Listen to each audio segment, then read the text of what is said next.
जय माता दी।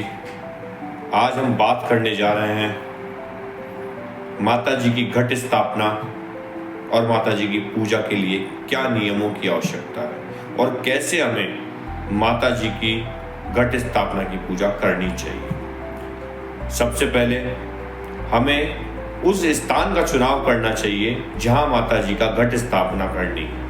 तो उसके लिए हमारे घर में सबसे उपयुक्त स्थान जो है वो ईशान कोण है। उसका मुख्य कारण यह है कि ईशान कोण शिव भोलेनाथ का स्थान माना जाता है। उसका दूसरा कारण है ईशान कोण देवताओं का कोना माना जाता है। उसका तीसरा कारण है ईशान कोण जल तत्व कोना है। तो हमें क्या होता है कि यहाँ माता जी की स्थापना करना, शिव के स्थान के ऊपर माता जी की स्थापना करना सुख समृद्धि का कारक है। तो ईशान कोण में सबसे पहले हमारे को शुद्ध कर लेना है। ईशान कोण में गंगा जल का छाटा देके उसे शुद्ध करने के पश्चात हमें एक चौकी के ऊपर लाल वस्त्र बिछाकर माता जी को नई पोशाक धारण कराकर माता जी का पूर्ण श्रृंगार करके और माता जी को विराजमान करना है। उसके बाद माता जी के सीधे हाथ की तरफ, जो माता जी के सीधे हाथ है उसकी तरफ हमें ब्रह्म कलश की स्थापना करनी है। उसके लिए हमें वहां पर शुद्ध मिट्टी डालनी है।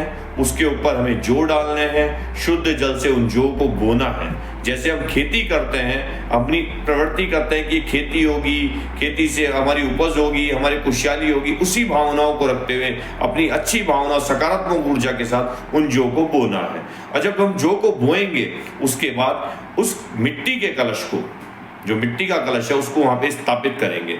उस कलश को जब हम स्थापित करेंगे उसके अंदर हम सबसे पहले शुद्ध जल, उसके पश्चात गंगा जल, चंदन, रोली, चावल, सुपारी और चांदी का सिक्का उसके अंदर हम अर्पित करेंगे।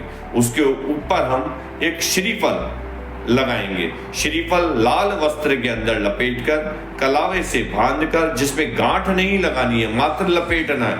किसी भी जगह हमें गांठ नहीं लगानी है, ये ध्यान रखने वाली बात है।